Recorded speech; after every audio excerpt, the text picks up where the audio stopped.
friends, welcome back to the channel. It feels impossible that we are doing a 14-month update on my Pan That palette, but alas, February is over, so it's time to show you guys my progress. Before I show you where I'm at now, I'm going to go ahead and show you what my palette looked like after 13 months of usage.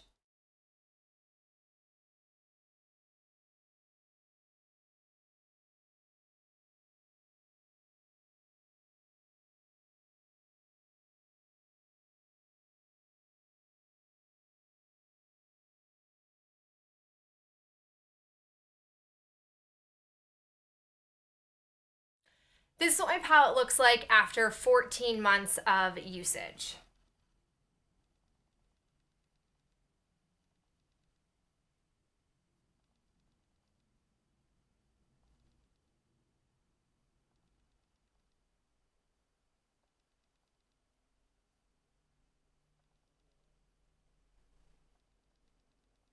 Okay, so right off the bat, I have one shade that I finished up, which was Sienna.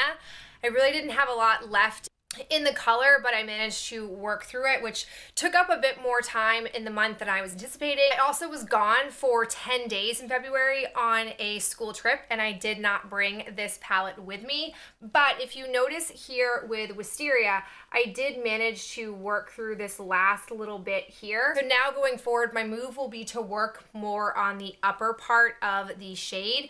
I don't necessarily want to solely focus on that shade, but that is my method going forward, because if I do pan the rest of it down here, this probably will crumble, and I don't want that to happen. I'm also not going to repress these shades. I also used Merlot for a couple of looks, and I feel like the progress or the dip in there is pretty noticeable. This is definitely a softer shade in the palette, so I feel like if I did spend 1 month predominantly using this, I would be able to get pan on it.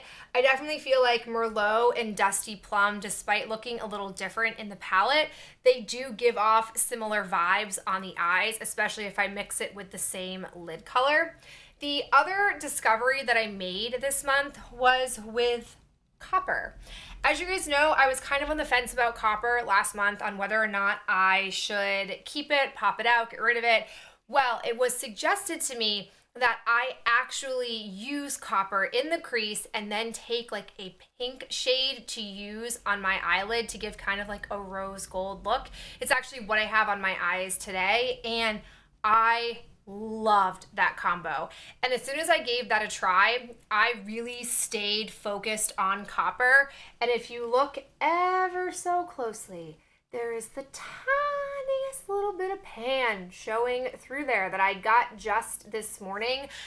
This is definitely a softer shade. I feel like a lot of the shades down here that were like the satin metallic-y type shades in this palette, they were very easy for me to pan off the get-go because they weren't as hardly pressed as many of the mattes were. So I definitely am going to keep playing with copper, and I'll probably have even more pan available to show you guys. I did not end up touching gray or stone again this past month because, like I said, I was gone for most of the month. So the fact that I even have the progress that I have, I'm pretty happy with.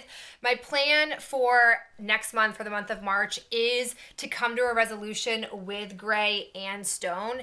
It was recommended to me that I use like a pinky shade with gray, and I might even try using orchid with gray to see if I like that combination.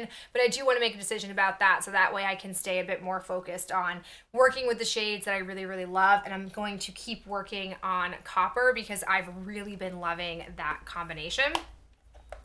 Going along with that combination, just so you guys know, I've still been leaning heavily on the shades in this ColourPop palette.